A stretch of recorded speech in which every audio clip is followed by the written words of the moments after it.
Today, I am Vanessa Parable from Bachelor of Science in Criminology 1, Section Bravo.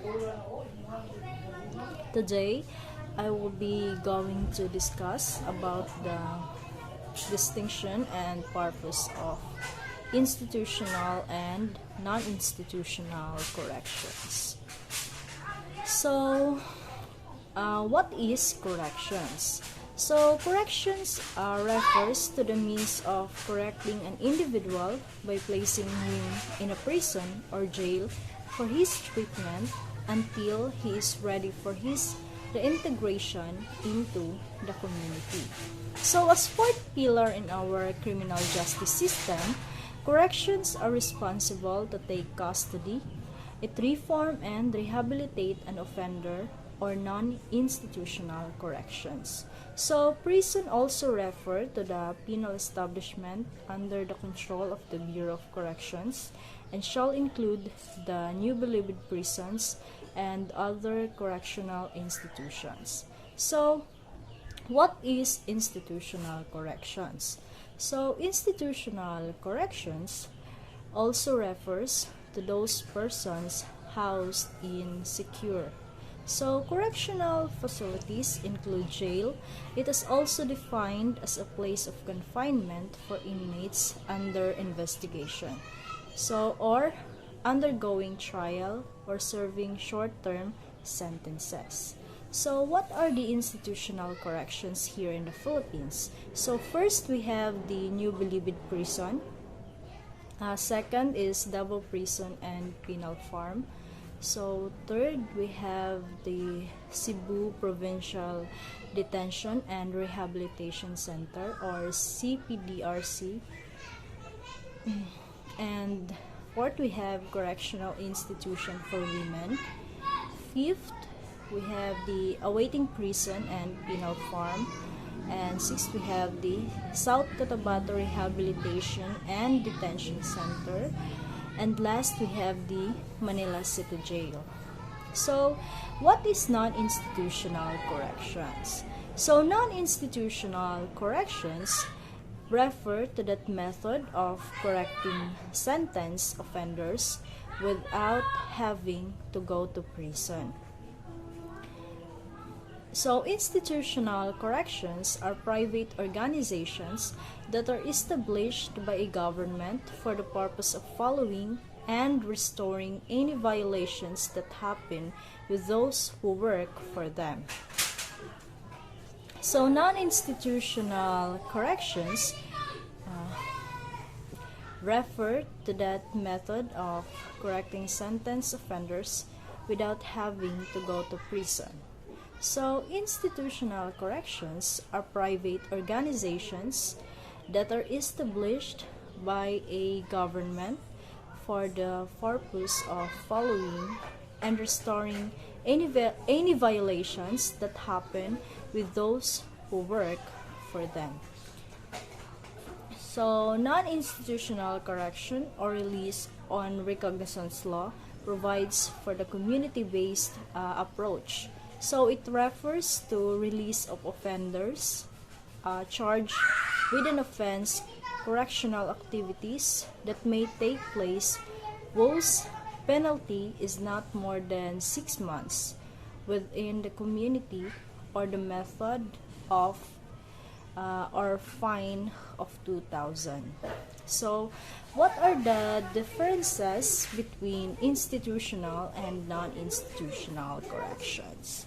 So, the similarity between institutional and non-institutional corrections is that institutional corrections, when we say institutional, it describes the prison or jail. So, provincial jail, we will not use calling them as inmate or offender, instead person deprived of liberty or PDL. So the person deprived of liberty will serve his or her sentence inside for safekeeping and rehabilitation. While non-institutional corrections, the person deprived of liberty will serve his or her sentence outside, which in the community, or what we call community-based correction.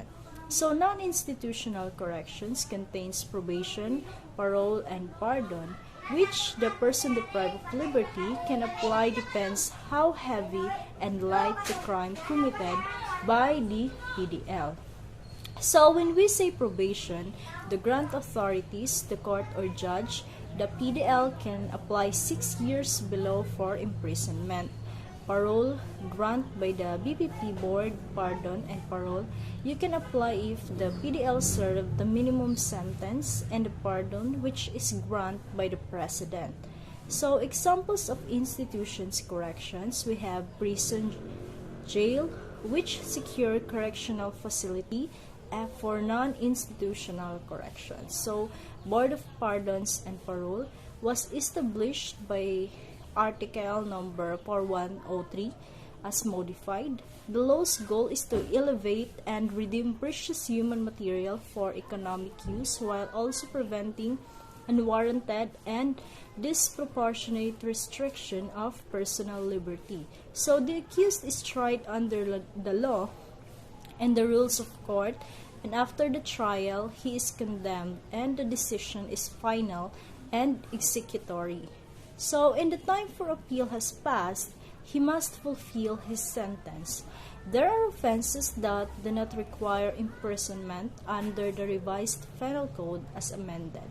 So probation can be requested, but only at the discretion of the court with jurisdiction over the case. Suspended service of sentence is also an option subject to the court's sound judgment. So, for example, if the crime was committed by a person residing in Las Peñas but subject to preferential application rules, the convicted accused does not need to be imprisoned, but a different rule must be enacted. So institutional corrections is an in-custody program which includes detention for up to a year and prison for sentences of more than a year or a year and a half. So in this case, a prisoner is given a parole depending on his behavior or good conduct. So for example, if an inmate has never committed any violence inside the jail throughout his or her time, then he or she have given a recognition for sentence deduction for his or her good behavior. So both institutional and non-institutional corrections place offenders in situations where they must learn to function outside of the difficulties they faced while committing the crime. So the objective of both institutional and non-institutional sentencing is to keep offenders out of prison, but not necessarily to turn them into functional members of society. Both institutions assist convicts in their transformation from bad to good citizens, which is significantly more than were mere public service. So that's all for today, and thank you.